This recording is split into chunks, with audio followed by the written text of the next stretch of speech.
2 acre पपई पिकावर शेतकऱ्यांनी चालवली कुऱ्हाड। शासनाचे उदासीन धोरण, लोकप्रतिनिधीचं शेतकऱ्याकडे दुर्लक्ष आणि निसर्गाचा प्रकोप या तीनही संकटाशी शेतकरी झुंज देत आहे।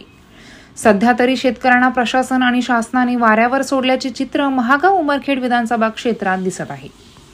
सोयाबीन आणि कापूस या पिकाला मिळत नसलेला भाव आणि शेतीमध्ये नवीन प्रयोग करण्याचा उद्देश समोर ठेवून परंपरागत शेतीला फाटा देत शिरपुली येथील शेतकरी नामदेवराव चौधरी यांनी 2 एकर क्षेत्रावर पपई पिकाची लागवड केली होती। परंतु 15 ऑगस्ट पासून चालू झालेल्या अतिवृष्टी सदृश्य पावसामध्ये पैनगंगा नदीला मोठ्या प्रमाणात पूर आला। त्या पुराचे पाणी त्या पपईच्या शेतामध्ये जाऊन पपई पिकाचे प्रचंड नुकसान झाले आहे। सततचा पाऊस आणि अतिवृष्टीमुळे मोठ्या प्रमाणात रोगराई पडून 2 एकरवरील पपई पूर्णपणे नष्ट झाली। नाईलाजाने फळधारणा झालेल्या या पपई पिकावर शेतकऱ्यांनी अखेरीस कुऱ्हाड चालवली।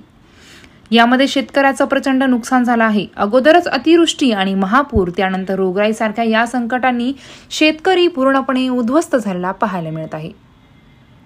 शासन स्तरावरून मदत देण्याची मागणी शेतकऱ्यांनी केली आहे। मराठी 9 न्यूज साठी सचिन उबाळे, महागाव। नमस्कार, आज आपण महागाव तालुक्यातील शिरपुली या गावामध्ये आहोत। पैनगंगेच्या तीरावर हे जे शेती होती पूर्ण, आणि आपण पाहू शकता की जवळपास 2 एकरचा जे प्लॉट आहे शेतकऱ्याचा पपईचा हा प्लॉट होता। या क्षेत्रामध्ये पूर्ण पैनगंगा नदीचा पूर आला होता। पूर आल्याच्या नंतर जे आहे ते हे पपई जे पीक आहे पूर्णपणे खराब झालं होतं, नेस्तनाबूत झालं होतं। आपण पाहू शकता की कशा प्रकारे हे जे पपई फळधारणा झाली होती पूर्णपणे, आणि या फळधारणेच्या अवस्थेवर याच्यावर मोठ्या प्रमाणात जे आहे पपई पिकाला जी फळधारणा झाली होती, परंतु पूर परिस्थिती झाल्याच्या नंतर पूर्णपणे या पिकावर रोगराई आलेली आहे। जवळपास 2 एकर वरील हे क्षेत्र पूर्णपणे नष्ट झालेलं आहे। शेतकरी आपल्या सोबत आहेत। काय सांगसाल, किती क्षेत्र होतं आणि कधी लागवड केली होती तुम्ही या पिकाची? नामदेव देवराव चौधरी, आमचं 2 एकर शेत होतं ना। पावसामुळे पुरामुळे आमची 2 एकर पपईची नुकसान झालेली आहे। सरकारने पंचनामा करून आमची भरपाई देण्याची कृपा करावी।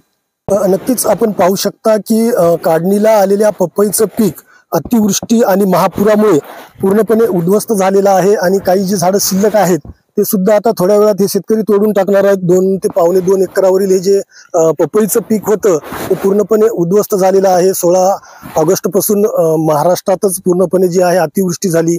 यवतमाळ जिल्ह्यातील महागाव असो, उमरखेड तालुका असो, या तालुक्यात सुद्धा मोठ्या प्रमाणात अतिवृष्टी झाली।